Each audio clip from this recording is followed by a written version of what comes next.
Hello viewers, welcome to my video. আমি আছি আপনাদের সাথে শান্ত, আর আপনারা দেখছেন শান্ত 360।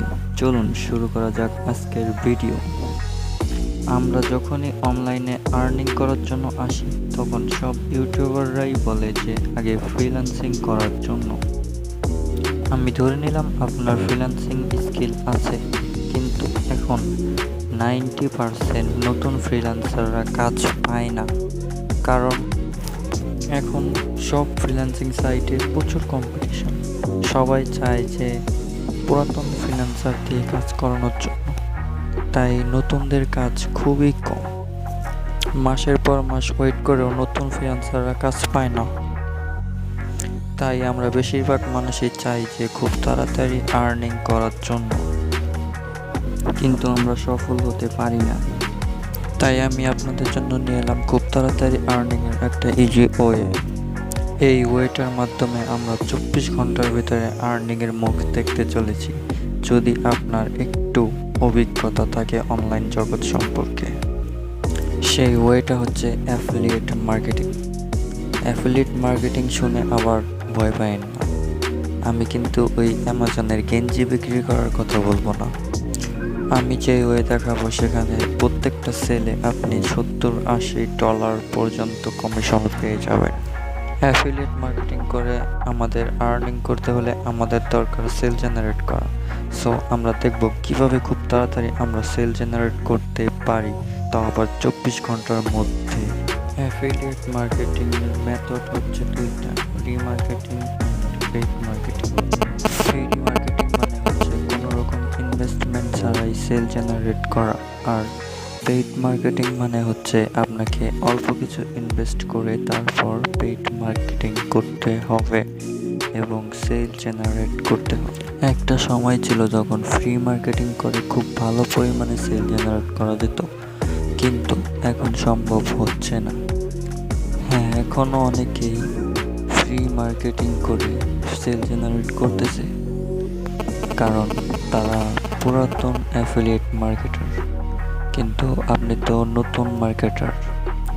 অচেনা কোনো ব্যক্তি কিভাবে আপনাকে বিশ্বাস করে আপনার দেখানো সাইটে পেমেন্ট করবে একটা প্রোডাক্ট কেনার জন্য? তাই ফ্রি মার্কেটিং করে কোনো লাভ নাই। আপনি যেই সোশ্যাল প্ল্যাটফর্ম থেকেই মার্কেটিং করেন না কেন, আপনাকে অনেক পরিশ্রম করতে হবে। ধরেন আপনি ফেসবুক দিয়ে মার্কেটিং করবেন, তো আপনার অনেক ফেসবুকে ফ্যান ফলোয়ার্স থাকতে হবে, তারপর লিঙ্ক শেয়ার করা যায় না, অনেক প্রবলেম। সো অনেক কঠিন, তাও আবার সেল জেনারেট করা সম্ভব হয় না। তাই ফ্রি মার্কেটিংয়ের কথা বাদ দিয়ে পেইড মার্কেটিংয়ের কথা চিন্তা করেন। হ্যাঁ, আপনারা এটা বলতে পারেন যে ভাই আগে ফ্রিতে মার্কেটিং করি, তারপর কিছু টাকা পাই, তারপর সেই টাকা দিয়ে আমরা পেইড মার্কেটিং করব।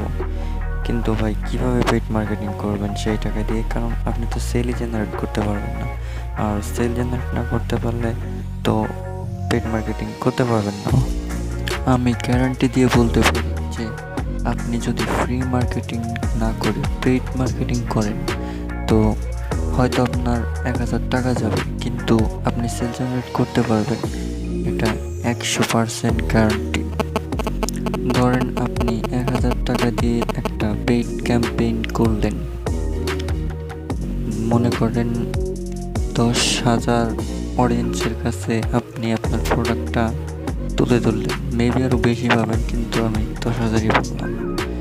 সো 10,000 মানুষ যদি এই আপনার প্রোডাক্টটা দেখে, তো সেখানে অবশ্যই 5,000 মানুষ ক্লিক করবে। যদি 5,000 মানুষ ক্লিক করে, তো মনে করেন 2,000 মানুষ ওয়েবসাইটটার ভিতরে ঢুকে দেখবে। ওখানে কি 10 জন মানুষ আপনার প্রোডাক্টটা বাই করবে না? অবশ্যই করবে। 10 জন কেন, যদি একজনও বাই করে, তো তাও আপনার টাকা উঠে যাবে, এমনকি বেশি হয়ে যাবে। আপনি ইনভেস্ট করলেন মাত্র 1,000 টাকা, আর পেয়ে যাচ্ছেন 5-6 হাজার টাকা, তো আপনার তো লাভ থাকছেই। সো ধরে নিলাম এখন আপনি পেইড মার্কেটিং করতে চান, তো আপনার কাছে তো ক্রেডিট কার্ড নেই, তো কীভাবে করবেন? কোনো রকম ক্রেডিট কার্ড ছাড়াই কীভাবে গুগলে অ্যাড ক্যাম্পেইন চালু করা যায় সেটা আমি আগামী পর্বে স্টেপ বাই স্টেপ দেখিয়ে দেব, এবং কোন প্রোডাক্ট নিয়ে মার্কেটিং করলে বেশি সেল জেনারেট করা যায় এবং কোথা থেকে প্রোডাক্ট নেবেন সব কিছু এভরিথিং আমি নেক্সট পর্বে দেখিয়ে দেব। যদি ভিডিওটি ভালো লাগে তাহলে চ্যানেলটা সাবস্ক্রাইব করে আমাদের পাশেই থাকবেন। Thank you for watching the video.